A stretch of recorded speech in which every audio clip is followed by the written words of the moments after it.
Good morning বন্ধুরা, তোমরা সবাই কেমন আছো? আশা করি খুব খুব খুব ভালো আছো। আমিও খুব ভালো আছি। বিটু পিন্টুর পরিবার থেকে তোমাদের সবাইকে অনেক অনেক ভালোবাসা। তো বন্ধুরা দেখো, সকালবেলা ঘুম থেকে উঠে পড়েছি, উঠে চা খাচ্ছি আমি আর পিন্টুদা, আর হানি বেটাকে আদর করছি। তো রোশনি ওই ঘরে ঘুমাচ্ছে, তো এখন আমি আর হানি বেটা যাবো রোশনিকে ডাকতে। তো চলে এসেছি এই ঘরে, রোশনিকে ঘুম থেকে তুলছি আর হানি বেটাকে নিচে ছেড়ে দিয়েছি। আর ও দেখো হিসু পটি সমানে করছে, আর হানি বেটার বউকেও নিয়ে এসেছি। তো যাই হোক, এই যে দেখো হানি বেটার বউ আর হানি বেটাও ছিল ওপরে, এখন নামিয়ে দিলাম। তো আমি নে হিসুপাটি করে নে, আমি আবার ঘরটার মুছবো। তো এই ঘরটা, ঠাকুর ঘরটা আমি মুছে নিই, এই আর কি।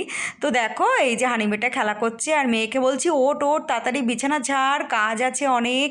তো যাই হোক বন্ধুরা, সকাল থেকে বাড়িতে মিস্ত্রি কাজ করছে, তো আমাদের মোটরটা গেছে খারাপ হয়ে, সত্যি কতগুলো টাকার সর্বনাশ হয়ে গেল।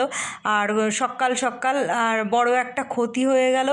আর দেখো আমার মানে কি বলবো, স্যার বলার নেই, যাক বলে আর লাভ নেই। তো চলো, হয়ে গেছে যা হওয়ার। এইবার মেয়েকে ডাকলাম ঘুম থেকে, আমি বলছি ওট ওট ওট, ও সমানে উঠে গেছে ঘুম থেকে, উঠে সমানে ফোন ঘেটে যাচ্ছে। আর হানি বেটা তো ওর কাছে ও করেই যাচ্ছে। তো ওর পাশে আমি একটু এসে শুয়ে পড়েছি, তো ওকে ওর পেছনে লাগছে, আমি বলছি ওট ওট, ওকে ফোন ঘাটতে দিচ্ছি না, ডিস্টার্ব করছি। তো চলো বন্ধুরা, ওই ঘরে যাই, অনেক কাজ আছে। তো দেখো এই যে বিছানাপাতি তুলে নিয়েছি, আজকে বিছানার চাদরটা চেঞ্জ করলাম। তো দেখো এই যে, আর মেয়ের বালিশ নিয়ে চলে আসলাম, কেননা দুপুরে এই ঘরে শোবে তো সেই জন্য। তো চলো এই যে দেখো, বিছানা একদম তুলে পরিষ্কার করে নিয়েছি। এইবারে চলে এসেছি দেখো ঠাকুর ঘরে। আর ঠাকুর ঘরে এসে এবার ঠাকুর ঘরটা একটু মুছে নিচ্ছি। এই কাজগুলো করে তারপর রান্নাঘরে ঢুকলে না একটু সুবিধা হয়, বেলায় দিদি এসে কাজ করে দিয়ে চলে যায়। তো এই আর কি। তো চলো বন্ধুরা, ঠাকুর ঘর মোছা হয়ে গেছে, এবার চলে যাব মেয়ের ঘরে। মেয়ের ঘরটা একটু মুছে নেব ঝপঝপ করে। আর দেখো এই যে চলে এসেছি, মেয়ের বিছানাও তোলা হয়ে গেছে, আর চলে এসেছি, এসে মেয়ের ঘরটাও মুছে নিলাম। তো চলো এবার যাব হচ্ছে রান্নাঘরে।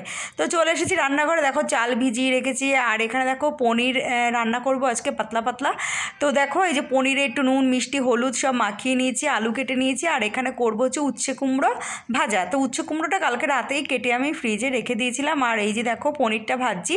তো চলো, আর পিন্টুদা তাড়াতাড়ি করো বলছে। সকালবেলায় মানে ওপরে জল তুলে দিয়েছে আর কি, ওপরে মানে কি ওই ছাদের ট্যাঙ্কিতে জল তুলে দিয়েছে, এবার সেই জলেই রান্নাবান্না করছি। তো বললো কালকে দুপুরে গিয়ে মোটর চালাবে, সেই জন্য তাড়াতাড়ি রান্না করে জল তুলে রাখো, মানে কাল সকালের মানে সকাল পর্যন্ত চলবে, সেই জলটা তুলে রাখতে বললো। তো সেই জন্য আর কি হুড়োপাড়া করছি, কেননা মোটরটা একদম খুলে দোকানে নিয়ে চলে গেছে। তো ওখানে সারাই করে নিয়ে আসবে, তারপরে আবার নিচে কি ঢালাই ফেলাই হবে, সেই জন্য মোটর চালানো যাবে না। তো চলো, এখানে দেখো পনির রান্না করছি, পনির বসিয়ে দিয়েছি। এই যে জিরে তেজপাতা আর হচ্ছে গরম মশলা ফোড়ন দিয়ে দিয়েছি, দিয়ে আলুটা ভেজে তো দেখো এই যে বসিয়ে দিয়েছি। পনিরে মশলা দিয়েছি একটু জিরের গুঁড়ো, একটু ধনের গুঁড়ো, আর হলুদ দিইনি, সরি, লঙ্কার গুঁড়ো, তো নুন মিষ্টি, ব্যাস এই। আর এই যে দুধ দিয়ে দিয়েছি, নামানোর আগে ঘি দেবো আর গরম মশলা দেবো, এই আর কি। তো চলো বন্ধুরা, এই যে পনির দিয়ে দিয়েছি। তো চলো আর একটুখানি ফুটলে নামিয়ে দেবো। আর তেজপাতাগুলো না তুলে তুলে ফেলে দেবো, ডিস্টার্ব করছে নাড়তে গেলে।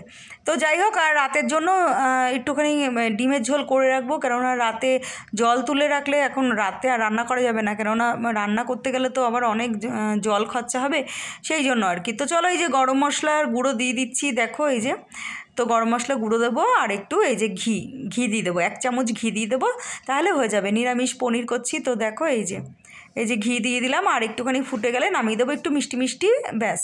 তো এটা হলুদ ছাড়াই করলাম, তবে আমি ওই পনিরের মধ্যে একটু হলুদ মাখিয়ে নিয়েছিলাম, তো কালারটা একটু দেখতে ভালো লাগবে সেই জন্য। তো চলো, পনিরের তরকারি হয়ে গেছে, ঝাপাঝাপ নামিয়ে ফেলবো। তারপরে তারপরে করবো হচ্ছে ডিমের ঝোল রাতের জন্য। তো চলো দেখো এই যে নামিয়ে ফেলেছি, এই যে। তো চলো এবার এটা টেবিলে রেখে দেবো, কাজের অনেক চাপ, আর বাইরে কি মেঘ করেছে। তো চলো বন্ধুরা, তো দেখো কালো হয়ে গেছে একদম, কি অবস্থা। তো চলো এবার বসিয়ে দিয়েছি উচ্ছে কুমড়ো ভাজা। তো উচ্ছে কুমড়ো ভাজাটার মধ্যে দিয়েছি কালো জিরে ফোড়ন দিয়েছি, আর পেঁয়াজ দিয়েছি, আর এপাশে দেখো ভাতটা ধরিয়ে দিলাম। তো চলো, আর কি মেঘ করেছে। তো চলো ঝপঝপ করে রান্না করে নিই, নুন মিষ্টি সব দিয়ে দিয়েছি, দিয়ে এবার এটা একটু ঢেকে দেবো, তা নাহলে তেল ছাড়বে না, তাকিয়ে রয়েছে। তো চলো, এমনিতেই অল্প তেল দিয়ে রান্না করি তো সেই জন্য আর কি। আর এই যে দেখো হয়ে গেছে ফাইনালি, কড়াইতে লেগে যাচ্ছে, এবার নামিয়ে ফেলবো। একটু লাল লাল ভাজা ভাজা না হলে না ভালো লাগে না। তো দেখো হয়ে গেছে, নামিয়ে ফেলেছি। আর এখানে বসিয়ে দিয়েছি ডিমের ঝোল, ঝটপট করে রান্না দেখাচ্ছি, কেননা বেশি রান্না দেখালে হবে না, এখন আমাকে অনেক জল তুলতে হবে এই আর কি। পাশে দেখো এই যে ডিম সিদ্ধ করে নিয়েছি, আর ডিমগুলো ছাড়িয়ে দিয়ে দেবো। তো চলো বন্ধুরা, আজকাল অত জুত করে রান্না করলাম না, সাইডে ছোটো কড়াইতে ডিমটা একটু ভেজে নিয়েছিলাম, তো এই আর কি। তো চলো, এই যে হয়ে গেছে ডিমের ঝোল। আর দেখো চলো একটু দেখে আসি, মিস্ত্রি দাদারা কাজ করছে, মটরটা সারাই করতে নিয়ে গেছিলো, এখন নিয়ে এসে আবার বসিয়েছে। আর হানি বেটাও আমার কোলে লাফ দিয়ে উঠে বসে আছে, এই দেখো, দেখেছো কীরকম দেখতে লাগছে, এত পাজি, আমি নিচে নামলেই হয়। আর এই দেখো সব খুঁড়ে টুড়ে মটর তুলে নিয়ে গেছিলো দোকানে, এই যে পিন্টুদা দাঁড়িয়ে আছে গামছা পরে, জাতীয় পোশাক। আর চলো এই দেখো মটর মিস্ত্রি দাদারা এখন এটা লাগাবে, ঢালাই করবে নিচে, তো সেই জন্য কালকে দুপুরের আগে মটর চালানো যাবে না, তাই এখন আমাকে গিয়ে জল তুলতে হবে। তো চলো, এই যে দেখো কত জল আমি হাফ তুলে রেখেছি, আবার হাফ বসিয়ে দিয়ে বাথরুমে বসিয়ে দিয়ে গিয়েছিলাম মটর দেখতেই দেখো সব গামলা বাটি বালতি সব জল তুলে রেখেছে। আমি এরকম জল তুলে রাখি না, শুধু সবুজ বালতিতে একটা মানে এক বালতি জল তুলে রাখি, সেটা তাও খুব গরমের সময়। তো এই যে এই বালতিটা জলের অভাব পড়ে, তাই একটু তুলে রাখি, মানে এক্সট্রা তুলে রাখি, আর কোনো জল আমি স্টোর করি না, ভালো লাগে না জল জমিয়ে রাখতে এই আর কি। তো চলো দেখো, আর দিদি এসে কাজ করে দিয়ে চলে গেছে। তো চলো বাথরুমে দেখবা কত জল তুলে রেখেছি বাথরুমে। আর আমার স্নান হয়ে গেছে, তো দেখো এই যে স্নান টান করে এই যে জল টল এই যে তুলে রেখেছে, এই গামলা, এই যে এই ড্রামটা, তো এইগুলো জানো তো সব আমার শাড়ি দিয়ে রাখা বাসনালির কাছে। আর এই যে দেখো ওই বাথরুমের ওই বালতিতে এক বালতি, এই যে গামলায় বালতিতে দেখেছো সব জল ভরে ভরে রেখে দিয়েছি। তো চলো, আমাদের স্নান টান হয়ে গেছে, তো খাওয়া দাওয়া করে নিই, পরে আবার দেখা হবে।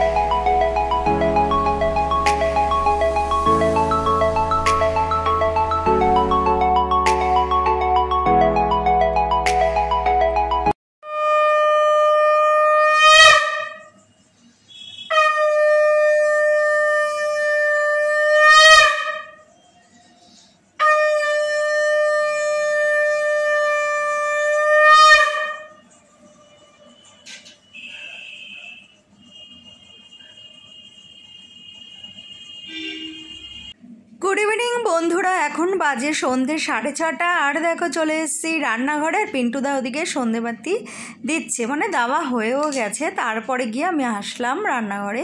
তো দেখো মেয়ে বলছে খিদে পেয়েছে, আর মেয়ে গিয়েছিল হচ্ছে কলেজে পরীক্ষা দিতে, আজকেই লাস্ট পরীক্ষা হয়ে গেল। আর মেয়ে বাড়িতে আসলো হচ্ছে তখন কটা বাজে, 3:45 বাজে, বাড়িতে এসে আর ভাত খাইনি, ওইভাবে শুয়ে পড়েছে। আমি কত করে বললাম ভাত খেনে, কিছুতেই ভাত খেলেও না, ও যাওয়ার আগে আলু সিদ্ধ ভাত আর ঘি দিয়ে খেয়ে গেছে। তো এই আর কি, তো কিছুতেই ভাত খেলেও না। তারপরে ভাবলাম যে না, মেয়েটা কিছু খাবে না, চাউমিন ম্যাগিও খেতে চাইছে না, সেই জন্য আর কি ভাবলাম যে ও তো সুজির পকোড়াটা খেতে ভালোবাসে, তাহলে ওকে একটু সুজির পকোড়া করে দিই। তো দেখো সুজিটা ধুয়ে ভিজিয়ে রেখেছিলাম, তারপরে গিয়ে একটু পেঁয়াজ কাঁচা লঙ্কা একটু গোলমরিচ তো সব দিয়ে একটা ডিম ফাটিয়ে দেখো সুজির পকোড়া করছি। পুরো এটা খেতে না বন্ধুরা মাছের ডিমের বড়ার মতো লাগে, আর কি মানে স্বাদ হয়, খুব ভালো লাগে খেতে। তোমরা একটু বাড়িতে খেয়ে দেখো করে, তো খুব সুন্দর লাগে। তো এই পকোড়াটা শিখেছিলাম হচ্ছে পিন্টুদার কাছ থেকে। তো জীবনে কোনো দিন কোনো রান্নাবান্না পিন্টুদার কাছ থেকে শিখিনি, এটাই প্রথম। তো জানি না পিন্টুদা এটা কোথার থেকে শিখেছে, ফোন থেকে নাকি পাঠিয়ে, মানে ওরা যেখানে আড্ডা মারতে যায় সেখানে কেউ বলেছে। তো যাই হোক, কোনো একদিন মেয়েকে এটা ও করে খাইয়েছিল, ব্যাস। তারপরে যে মেয়ের মুখে মানে এটা ভালো লেগেছে, তারপর থেকে চলছে এই সুজির পকোড়াটা। তো এই আর কি, সত্যি খেতে খুব সুন্দর দারুণ লাগে, পুরো মাছের ডিমের বড়া মতো খেতে লাগে। তো যাই হোক চলো বন্ধুরা, হয়ে গেছে, তো আর একটু আছে আমি ভেজে নেব। তো ভাবলাম চলো এখন আমাদের চা করব, তো সেই জন্য আর কি পকোড়াটা মানে ভাজছি, মেয়েও খাবে আর আমরাও চা দিয়ে খাবো। তো এই আর কি। তো চলো, লাস্টে একটু গোলা ছিল, এই যে দিয়ে দিয়েছি। তো এই কটা ভাজা হলেই মোটামুটি ভাজা হয়ে যাবে। তো এটা সস দিয়ে কাসুন্দি দিয়ে খেতে খুব ভালো লাগে। তো আমার সসটা শেষ হয়ে গেছে, আনতে হবে। তো প্লেটে একটু কাসুন্দি দিয়ে দিয়েছি, মেয়েকে বললাম কাসুন্দি দিয়ে খা, আজকে খেতে ভালো লাগবে, খারাপ লাগবে না। আর এখানে দেখো চা বসিয়ে দিয়েছি। তো চলো পকোড়াটা ভেজে ঘরে নিয়ে যাই। তো এই যে চা আমার হয়ে গেছে, চাটাও ছেঁকে নেব। আর পকোড়াটা দেখো একটা প্লেটের মধ্যেই নিয়ে নিয়েছি। তো এই প্লেট থেকে মানে এই প্লেটটা ধরেই মেয়েকে দিয়ে দেবো। আর আমি আর পিন্টুদা মানে চা খাবো, এক পিস দু পিস করে নিয়ে নেবো, কেননা মেয়ে তো এতটা খাবে না, সেই জন্য মানে 2 পিস করে আমি আর পিন্টুদা 2 পিস, আমি 2 পিস খাবো, আর মেয়েকে সব দিয়ে দেবো। তো চলো এটা নিয়ে যাই ঘরে। আর চাটা পিন্টুদাকে বললাম তুমি একটু নিয়ে আসো। তো পিন্টুদা জল খেতে এসেছে, তো চাটা ছেঁকে নিয়ে আসছে। তো চলো এই যে দেখো চা করে নিয়েছি, আর গুড্ডে বিস্কুট নিয়েছি। তো আমি খেয়ে নিয়েছি গুড্ডে বিস্কুট একটা, আর একটা পড়ে আছে, আর একটা পিন্টুদা খেয়েছে। তো চলো চা খাওয়া হয়ে গেছে বন্ধুরা। দেখো পিন্টুদা বেরিয়েও গিয়েছিল, আর আমার এক ভাসুরের বাড়িতে ছিল হচ্ছে আজকে অনুকূল ঠাকুরের সঙ্গ। তো দেখো এই যে নিয়ে এসছে প্রসাদ। তো আমার ওই ভাসুর পাঠিয়ে দিয়েছে। তো আমার মেয়ের যাওয়ার কথা ছিল, তো মেয়ে বললো আমি যাবো না, ভালো লাগছে না, কলেজে গিয়েছিল। তো ভাবলাম যে থাক, আমিও তাহলে যাবো না, মেয়ে গেলে আমি যেতাম। তো মেয়ে যাবে না বললো, সেই জন্য আমি আর গেলাম না। তো পিন্টুদা গেছে আর আমার শাশুড়ি মা গেছে। তো আমার আর পিন্টুদার কাছে আমার ওই ভাসুর পাঠিয়ে দিয়েছে এই যে প্রসাদ। আর এই যে কাঁঠাল, এটা ঠাকুরের সামনে দিয়েছিল, বড় কাঁঠাল কেউ একজন, তো সেই প্রসাদ দিয়েছে। আর এখানে দেখো এই যে লুচি, ডাল, ছোলার ডাল, আর হচ্ছে মিষ্টি। তো চলো বন্ধুরা, মেয়ের জন্য বেড়ে নিয়েছি। তো এই যে আমরাও খেয়ে নিই। তো চলো আজকে আমাদের ভিডিওটা এখানে শেষ করলাম। Tata, good night.